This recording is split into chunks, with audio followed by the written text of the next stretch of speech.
Hello and welcome back to the channel. Today we're playing Stockfish, but it alternates between playing like Stockfish and Martin every time it captures a piece. Thank you to Bob Boberson for leaving this idea in a comment. If you have any ideas you'd like me to try, feel free to comment them down below. You can also visit the first link in the description to play against this bot yourself. My goal is to win one game. Let's get started with game number one. Alright, game number one, we do start off playing against Stockfish, but it will turn into Martin as soon as it captures a piece. So I think it's pretty reasonable to assume that I should be playing some kind of opening that invites Stockfish to capture a piece as soon as possible. So something like the Queen's Gambit, pawn to c4. I was going to say hopefully Stockfish will then take and then turn into Martin. That way we can maximize the portion of the game that Stockfish will be playing like Martin. In fact, that'll probably be the long-term strategy here. Since I do have a total of 8 pawns, I can give away up to 8 pieces, quote unquote, without doing significant damage to my position. So for instance here, I actually do think it's reasonable to play pawn to e4. Stockfish does in fact take because that is a completely free centralized pawn. But of course that also now means that Stockfish has left its gloves in the hands of Martin, who will definitely come out swinging, hopefully with something like queen takes d4 or queen to g5, something critical that will injure Stockfish for the entire rest of the game. Now my goal here is to basically not trade anything for as long as possible and hope that Martin gives me some kind of free material. I'm wondering if I should develop my queen and control a whole bunch of squares, because in the past that's been a pretty effective strategy against Martin. Since the queen controls a whole bunch of squares,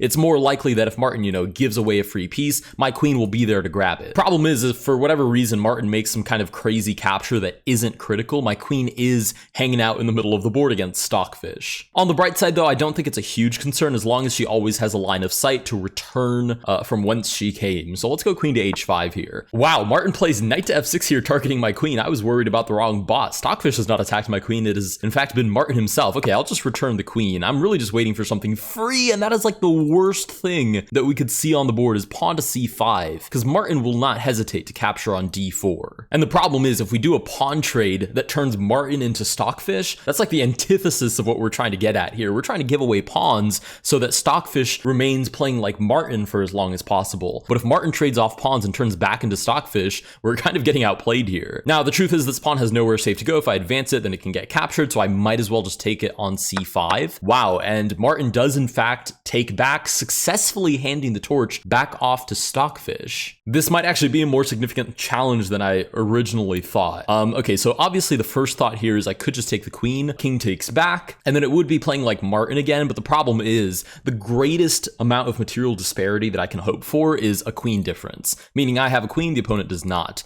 which obviously is impossible if I literally put the engine in check and trade off the queens. That's to say it would literally have no choice but to take back, and then the queens would be off the board. So I think I'm actually going to move the queen out of the way. We're met with knight to c6, and then I kind of have to go for broke here. So I'm going to throw pawn to b4 onto the board, knowing darn well that Stockfish will definitely take that. And we really have to take advantage now of Martin's next couple of moves. Okay, so Martin is in fact at the wheel again. My queen is, however, under attack, and Martin is quite privy to targeting free queens. So I think I'm going to toss a check onto the board. The king, in fact, does slide out of the way. Definitely not the best move. Something like bishop d7 was probably, top engine move there. So we can be sure at least that Martin is at the wheel here. Let's continue maybe with bishop to a3. Maybe I'm being too greedy. Maybe I have to create my own threats. I mean, it's not the maximum amount of material that I would like. Of course, I would love to just immediately target the queen. But to some extent, I do also have to make some kind of threats here. Okay, knight to c2 is in fact on the board. I'll go ahead and take that because that is free. And Martin takes back my bishop. Not only does he maintain equal material across that exchange, but he also hands the torch right back to Stockfish again. Wow, maybe I've just not been giving Martin nearly enough credit for the level of chess that he's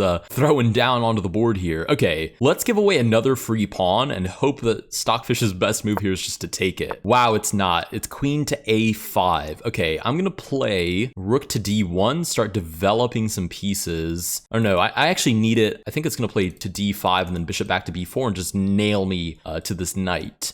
So I think I need to find a way to make it such that capturing this free pawn is in fact its best move. Maybe I just throw the pawn down to c6. Bishop comes down to b4. I mean, how long can Stockfish ignore this pawn for? You'd think it knows what I'm doing. Okay, rook to c1 perhaps. Knight does come to d5, so it did in fact set up this arrangement. Can I take on b7 is the question. I guess the answer is I don't really have a choice. So I'm going to take on b7. Okay, it takes on c3, which hands the torch back to Martin now. Lucky for me, I don't have to do too much thinking because it's not like I have that many move choices. So let's go king to d1. Bishop slides over. Oh, bishop slides over to d7 is beautiful. Had it just taken back, it would have been Stockfish's turn again, and that would have probably been totally game over. I can't imagine that it would have taken Stockfish much longer after bishop takes to just checkmate me with like rook over to d8 and some sort of crazy double check, just assassinating me down the d file. But now I have pawn takes, promotes to a queen, and now we have that queen disparity that we were originally looking for. But we do have to be super careful here because my king is still in a lot of danger.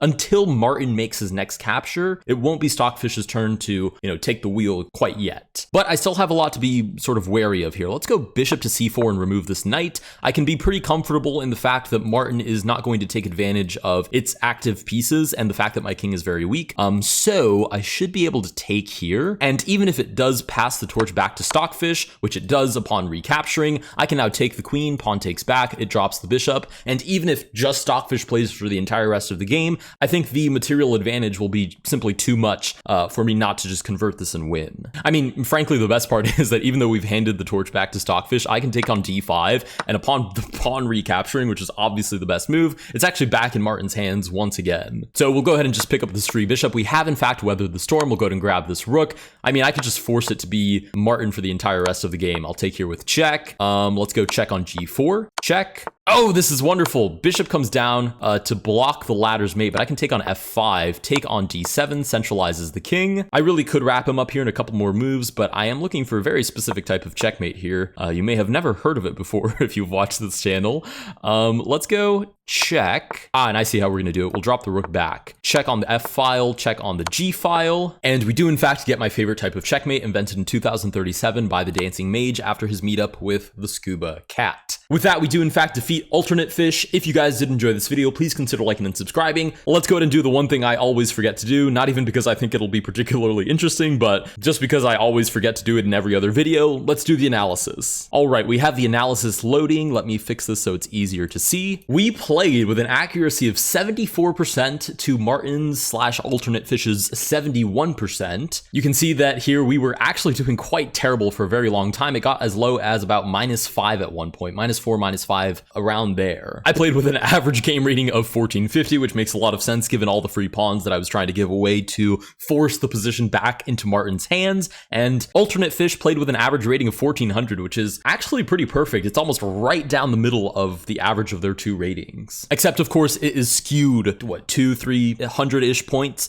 towards Martin because we tried to force it so that Martin was playing most of the game, which we did in fact do successfully. You can see here at the lowest point, holy cow, it was -9 in the worst position, which makes a lot of sense. This was the critical position where, I mean, Martin just sent us an absolute Hail Mary of a move, bishop to d7. You can see that eval bar has an absolute stroke trying to reach the other side of the board, and the rest of the game was just completely winning for us. Anyways, if you guys did enjoy this video, please consider liking and subscribing. Again, you can visit my website down below, iwantcheckmate.com, to play against these bots yourself. You will be able to play against Alternate Fish as well as some of the bots from the beginning of the series, which actually, kickstarted this entire series, because I will be going back and adding them retroactively. Also, some of you guys have notified me about some bugs on the site. For instance, the peace movement interrupting, for example, your Spotify playlist playing in the background. I'm working as fast as I can to fix all of these little nicks and knacks. Again, the site doesn't have any ads or accounts or any funny business. It's literally just an archive of the bots that I've played on the channel, so you guys can play it yourselves, and so other creators can go and try against these bots as well. But yeah, I am working as quick as I can to get those little nicks and knacks sorted out. Thank you guys so much for watching, and I will see you guys in the next one.